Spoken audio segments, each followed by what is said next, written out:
How's it going, everyone? In today's video, I'm going to go ahead and share with you how I'm able to watch YouTube videos, Netflix, and play some games, as well as stream other platforms on my vehicle's head unit. Because this is a commonly asked question I get asked a lot, especially during my CarPlay videos. And here's how it's able to do this. And this is also a great tutorial if you have like a 10-year-old car like I do, like a Ford Sync 3 system. And you don't want to change the entire head unit because that not only is costly, but learn from my mistake. Majority of those, even for the ridiculous expensive price point, have horrible audio quality, latency, or have a terrible screen resolution, which is why it's easier to keep your OEM system, as I have everything still from my vehicle settings to my interior ambient lighting control as well. A sacrifice you typically will lose if you go with an aftermarket unit. So there's two devices I like using. There's this, which allows me to stream YouTube videos, as this thing is its own Android unit, and one of these. I'll show you the differences between the two, but let me first talk about this one. So these typically price around $200 to $100. Sometimes they go on sale all the time, and you simply just plug it in, wait a couple of seconds, and it's fairly quick to the most part. There's also a built-in SIM card inside. If you want to just run off LTE, you can with just this unit. But now the screen pops up, a CarPlay has been detected, hit play, and basically it just converts our main unit to display whatever this little box wants us to display on our vehicle display. And there you go, it's connecting. It immediately launched CarPlay. It searched for the paired device I paired this to. This also supports Android Auto as well. So if you have both an Android or an iPhone, you can have this device give your non-wireless vehicle wireless CarPlay abilities. So here we are, we have CarPlay. There's no delay or anything like that I noticed. It has a cool gesture control where you can slide like this. It'll give you override access to go to the main Android interface, which is very similar to like CarPlay.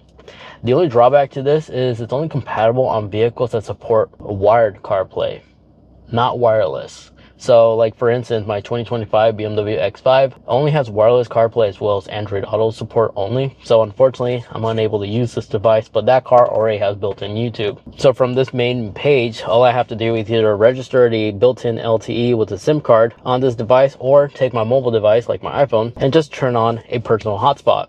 This is honestly the best method there is, because all I have to do is just go on Wi-Fi, enable Wi-Fi. It will disconnect all devices from CarPlay or Android Auto once you turn Wi-Fi on. But here's my iPhone immediately connected because it's saved. And now I could stream YouTube videos, browse the web. I could offload music because it does support, it's basically an Android phone. So I could offload like all my music from here. If I don't have reception, I could do that and play like YouTube music. Even Apple Music is supported on here too. You just have to link it to your Apple account. Or you can like save your podcasts and such, playlist from here as well.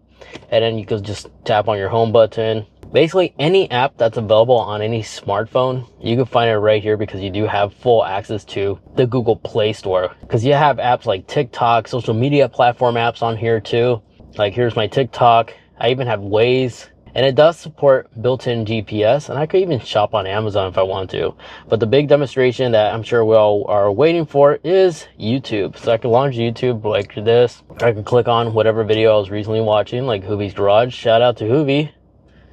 One day I'll own a Bugatti. Not really, I don't think that will ever come. But I'm watching videos like this, and there's no latency whatsoever. Just the important thing to keep in mind is we are using reception, cellular reception, so make sure you are limitless, or else you're going to meet your cap. But instantly enter full page, and you may be asking yourself, how do I get out of here? You can simply just pause the video, but what I like to do is just slide over here, reveal this home button, and it takes me back here. And if I change my mind, don't feel like watching YouTube videos anymore, I just want CarPlay, I can just launch the CarPlay icon right here, allow it to connect to my phone, and it will automatically disable Wi-Fi. And in seconds, we are connected. This is my favorite device. Only con I need to mention about this is something I found out the hard way later on. If you're an audiophile, the audio quality is not the greatest. Don't get me wrong, your music will still sound fantastic whenever you're listening to your playlist. It's just I have noticed the bass doesn't really utilize amplifier that I have in the back, so it's not playing music to its full potential, which is why I use this wireless dongle instead. For a fraction of a cost of what this typically will retail for, like $200, you could pick this device up for just under $80. Usually it goes on sale for 50 bucks. But real quick, before I unplug it, I almost forgot to mention something. Notice how I have Microsoft Game Pass. I tried playing cloud gaming on here. It doesn't work. So just letting you know, it doesn't work, but it does work with mobile games. But when it comes to console streaming, it doesn't support it. At least for my unit didn't. But back on what I was talking about. Oh, and also these things are amazing. I'm going to disconnect it, so that's going to go away. These things are amazing. You just do this and it tucks away all your cables. I'll have this one link in the description down below. Massive game changer if you like leaving your vehicle interior looking clean all the times. But this, simply just connect with a USB-A or USB-C. Comes available with an adapter. I simply just unplugged the USB-A that was being used from the previous unit and plug this one in, and a little screen will pop up letting you know how to connect it. You just open up your Bluetooth on your device, go in newly discovered devices, and then just hit pair. But from here, our CarPlay already popped up, the little message. That little menu will pop up. You want to connect to this one via Bluetooth, not Wi-Fi, and then it boots up like so. It did give us a weird error message for a little bit, but I've been using that for like 5 months now, and the only reason I like it is because it only delivers wireless CarPlay ability. So if your vehicle does not have wireless CarPlay, like a 10-year-old vehicle like I do, I have a 2nd generation F-150 Raptor, so this is compatible for 2017 F-150s through the 2020s. It will allow you to have wireless CarPlay, and it's super quick and snappy, snappier than this thing. But the thing I like about this one, why I use it the most when I'm not using the Bluetooth functionality to entertain my guests that are inside a car with me on long road trips, is the quality of the audio is super good, much better than this one. I'm gonna mute this before a copyright claim happens. But that little dongle is the best one I've tested so far, and I had my hands full of multiple different ones, and out of all of them, that one is the best one. I highly recommend.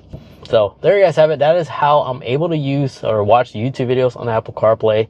Will I think Apple will ever integrate Apple CarPlay to CarPlay? Personally, I don't think so, due to legal issues, I'm sure. But I wouldn't be surprised in the next 3 years or so. If Google ever does it on their side, I'm sure Apple will soon follow. But as of right now, it's only OEMs that I have seen that actually does have a YouTube app built into the car system, like BMW and Teslas and Mercedes. It's only a matter of time when other OEMs actually integrate this and give us this amazing ability.